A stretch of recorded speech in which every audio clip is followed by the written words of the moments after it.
Hey guys, we're back today. Sorry, I'm a little tired today. So we're on day 19. We're still in the beginnings of Exodus. Um, I have to admit that I almost did not do my chapters today and make this video today because I was out of town all day today on a trip with my best friend and her family and kids, and then me and my husband and my daughter. And, um, we got back really late and I was really tired. I forgot to record my chapters this morning and I almost just skipped today and wasn't going to pray. And, but then I was like, if I skip today, and then it's going to be that much easier to skip another day and then skip another day and then just, and then it's just a spiral from there. So I was just like, you know what? Like, the easy thing to do would be to skip today. And I just feel like if I'm going to be committed to this and committed to trying to really let God in, you know, from what I've gathered, it's really important to prioritize Him and make time for Him with praying and reading His Word, which is the Bible. And so I was like, you know what? Like, I just need to do it. I need to just go and make this video and just suck it up and do it. And so that's what I'm doing. And I prayed right now while the video was loading, but I'm gonna admit that it was kind of a not a great prayer. Like, I just kind of rushed through it. So I think when I get done making the video, um, or after I put my daughter to bed, I'm gonna really pray tonight, really deeply, because I feel like I just feel like I need to, you know. But I'm not gonna give up. I'm making the video today, guys. Awesome. Okay, so when I record the chapters right now, I was feeding my daughter, so I wasn't paying attention. So this is the first time I'm seeing what the chapters are today. So let's get started. Seers and foremen of the people went out and said to them, "This is what Pharaoh says: I am not giving you straw. Go get straw yourselves wherever you can find it, but there will be no reduction at all in your workload." So the people scattered throughout the land of Egypt to gather stubble for straw. The overseers insisted, "Finish your assigned work each day, just as you did when straw was provided." Then the Israelite foremen whom Pharaoh's slave drivers had set over the people were beaten and asked, "Why haven't you finished making your prescribed number of bricks yesterday or today, as you did before?" So the Israelite foremen went in and cried for help to Pharaoh. "Why are you treating your servants this way? No straw has been given to your servants, yet they say to us, 'Make bricks.' Look, your servants are being beaten, but it is your people who are at fault." But he said, "You are slackers, slackers. That is why you are saying, 'Let us go sacrifice to the Lord.' Now get to work. No straw will be given to you, but you must produce the same quantity of bricks." The Israelite foremen saw that they were in trouble when they were told, "You cannot reduce your daily quota of bricks." When they left Pharaoh, they confronted Moses and Aaron, who stood waiting to meet them.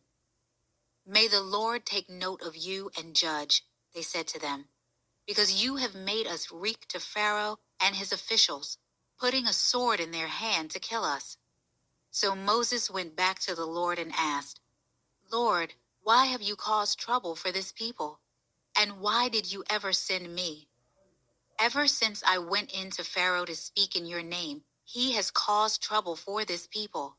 and you haven't rescued your people at all." But the Lord replied to Moses, "Now you will see what I will do to Pharaoh. Because of a strong hand he will let them go, and because of a strong hand he will drive them from his land." Then God spoke to Moses, telling him, "I am the Lord. I appeared to Abraham, Isaac, and Jacob as God Almighty, but I was not known to them by my name, the Lord.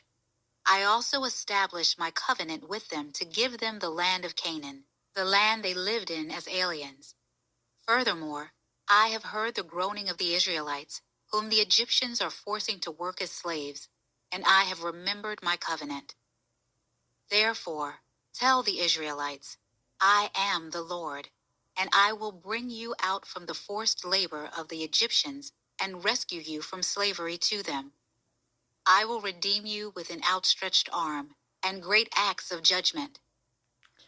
So I'm gathering that because the Israelites are descendants of the covenant, um, like I'm guessing they're like, descendants, like relatives, like blood relatives or something, or part of the covenant, um, that, Abraham and Isaac and all of them, like, remember when he was talking about all the men have to be circumcised in that covenant and stuff like that. Um, so I'm guessing that's like what he's talking about there, right? I don't know, guys. I definitely need to like get my health better so that I can like eat better, cleaner, drink more water so that I can be more like present and understanding.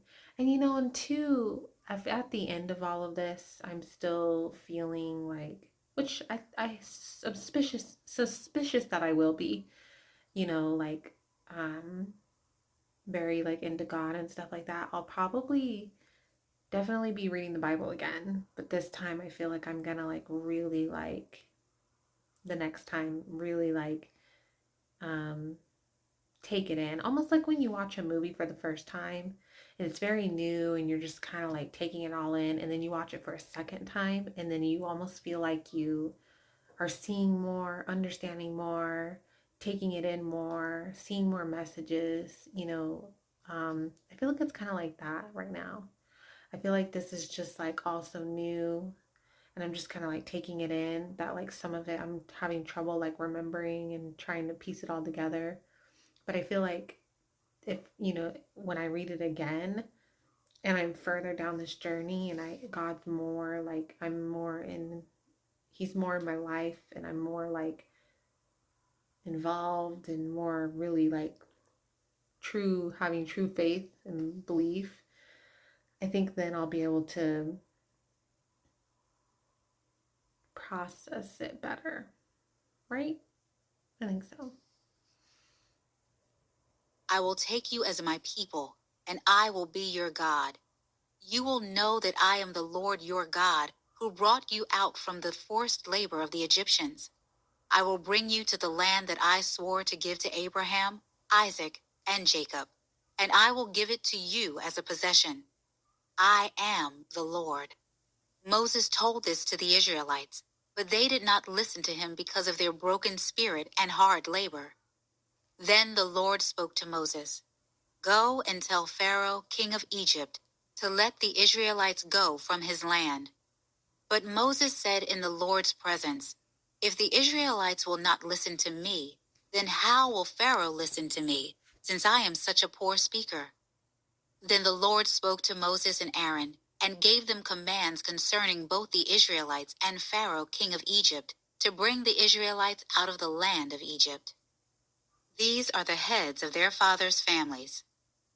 The sons of Reuben, the firstborn of Israel: Hanok and Palu, Hezron and Carmi. These are the clans of Reuben. The sons of Simeon: Jemuel, Jamin, Ohad, Jachin, Zohar, and Shaul, the sons of a Canaanite woman. These are the clans of Simeon. These are the names of the sons of Levi, according to their family records: Gershon, Kohath, and Merari. Levi lived 137 years. The sons of Gershon, Libni and Shimei, by their clans. The sons of Kohath, Amram, Izhar, Hebron, and Uziel. Kohath lived 133 years.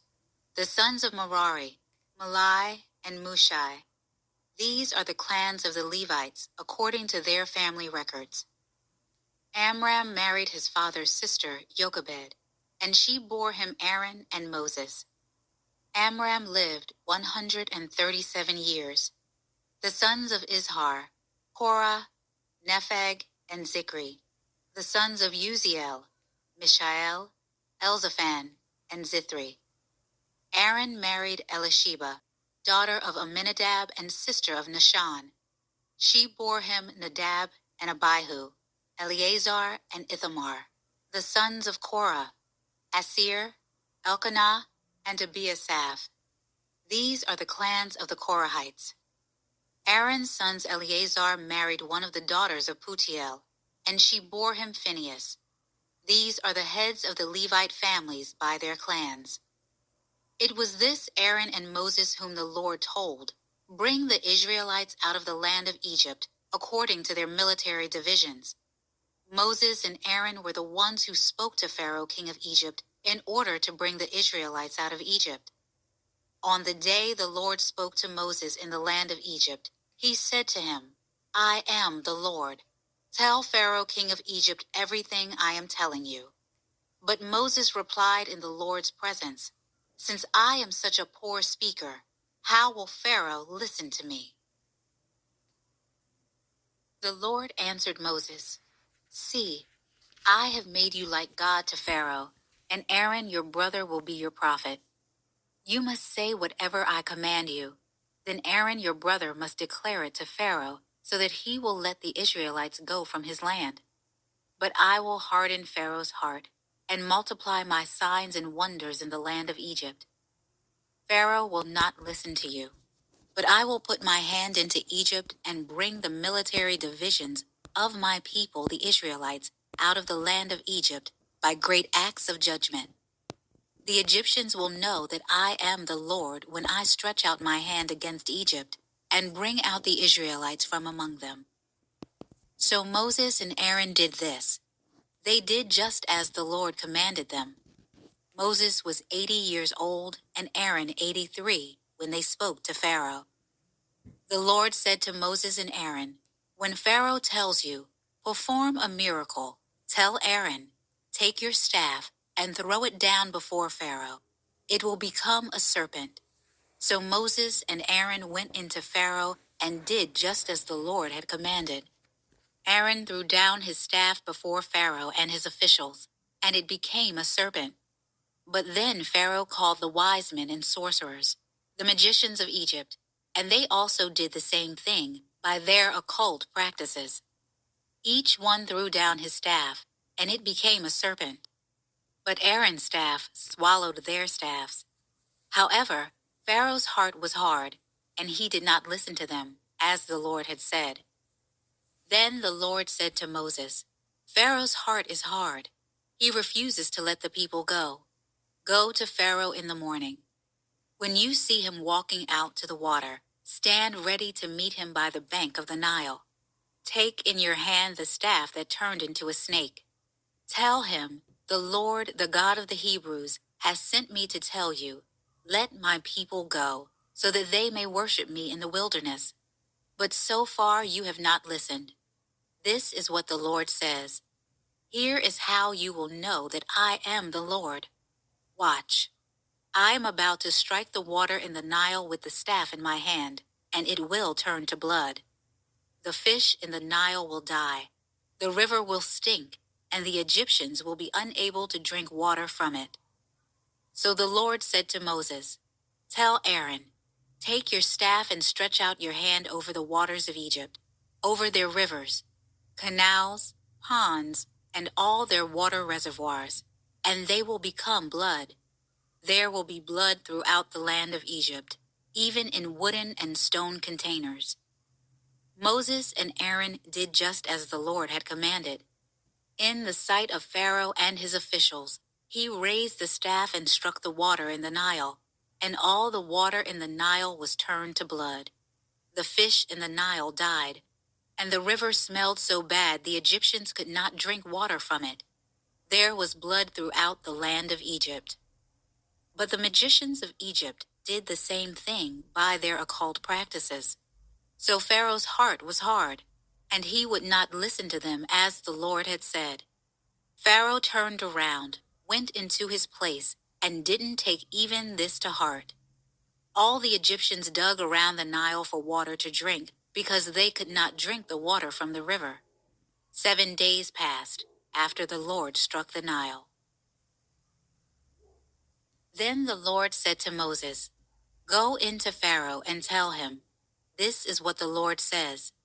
Let my people go, so that they may worship me. But if you refuse to let them go, then I will plague all your territory with frogs. The Nile will swarm with frogs. They will come up and go into your palace, into your bedroom and on your bed, into the houses of your officials and your people, and into your ovens and kneading bowls. The frogs will come up on you, your people, and all your officials.'" The Lord then said to Moses, "Tell Aaron, stretch out your hand with your staff over the rivers, canals, and ponds, and cause the frogs to come up into the land of Egypt." When Aaron stretched out his hands over the waters of Egypt, the frogs came up and covered the land of Egypt. But the magicians did the same thing by their occult practices and brought frogs up onto the land of Egypt. I'm assuming when they keep referencing occult practices, like I'm assuming that's equivalent to like witchcraft. Um, I'm guessing, right? Pharaoh summoned Moses and Aaron and said, "Appeal to the Lord to remove the frogs from me and my people. Then I will let the people go, and they can sacrifice to the Lord." Moses said to Pharaoh, "You may have the honor of choosing. When should I appeal on behalf of you, your officials, and your people, that the frogs be taken away from you and your houses, and remain only in the Nile?" "Tomorrow," he answered. Moses replied, "As you have said, so that you may know there is no one like the Lord our God. The frogs will go away from you, your houses, your officials, and your people. The frogs will remain only in the Nile." After Moses and Aaron went out from Pharaoh, Moses cried out to the Lord for help concerning the frogs that he had brought against Pharaoh. The Lord did as Moses had said. The frogs in the houses, courtyards, and fields died. They piled them in countless heaps, and there was a terrible odor in the land. But when Pharaoh saw there was relief, he hardened his heart and would not listen to them, as the Lord had said. Interesting. I don't even have anything to say. I just find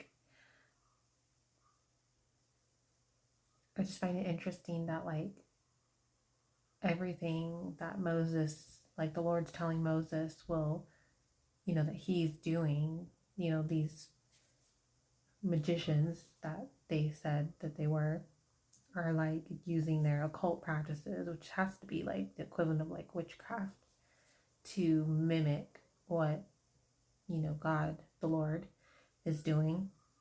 I don't know, I'm just interested. I've, heard and read about Moses' story, when I was younger, but I don't really like remember it a ton. So I'm just kind of interested to see like what the chapters are tomorrow.